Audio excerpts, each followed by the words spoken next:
सही मानव धर्म क्या है? एक महान संत थे जो बहुत बड़े तपस्वी थे। उन्हें कई शास्त्रों का ज्ञान था, कई श्लोक मुँह ज़बानी याद थे। उनकी बुद्धिमानी के चर्चे दूर दूर तक थे। संत दिन रात प्रत्येक पल भगवान की भक्ति में लगे रहते थे। कठिन से कठिन तपस्या करते थे, लेकिन उन्हें सेवा में रुचि नहीं थी। उन्हें लगता था सेवा से ज्ञान नहीं मिलता, केवल ईश्वर के ध्यान से ही जीवन सार्थक होता है। इसलिए वे दिन रात ईश्वर भक्ति में तल्लीन रहते थे। उन्हें किसी अन्य से कोई लेना देना नहीं था। ना किसी का भला करते थे और ना ही बुरा। ऐसे व्यक्ति से समाज को कोई खतरा नहीं होता। उन्हें लोग अच्छा ही मानते हैं। इसी कारण इनकी प्रसिद्धि सभी जगह थी।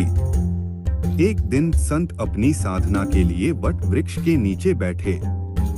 अचानक ही वही बैठे बैठे उनके प्राण निकल गए।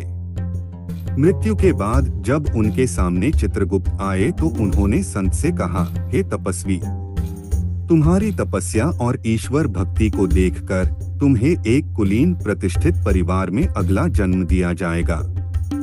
यह सुनकर संत दुखी स्वर में बोले, हे चित्रगुप्त, मैंने वर्षों तपस्या की,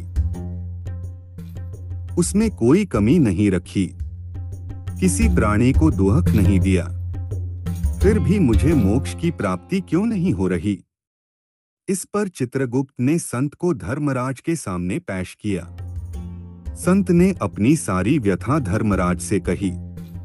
अपने सारे धार्मिक कर्म कांड के बारे में विस्तार से कहा।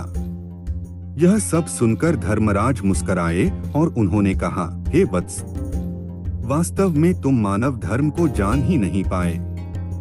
मुझे पता है तुमने कठिन से कठिन तप किया, किसी को कष्ट नहीं दिया, लेकिन तुमने परोपकार भी नहीं किया। अपने अर्जित ज्ञान से किसी अज्ञानी की मदद नहीं की, किसी रोगी का उपचार नहीं किया, किसी भटके राही को सही मार्ग नहीं दिखाया।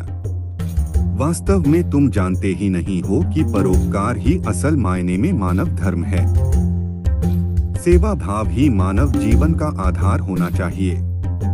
इस तरह संत को अपनी भूल का ज्ञान हुआ और उन्होंने अपने अगले जन्म में तप के साथ सेवा भाव को भी जीवन का लक्ष्य बनाया और फिर उन्हें वर्षों बाद मोक्ष की प्राप्ति हुई।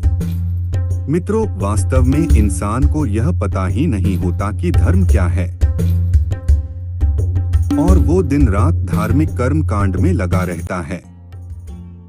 जैसे हमेशा एक बात सुनने में आती है कि 30 त्योहार पर लोग ब्राह्मण को दान देते और भोजन कराते हैं।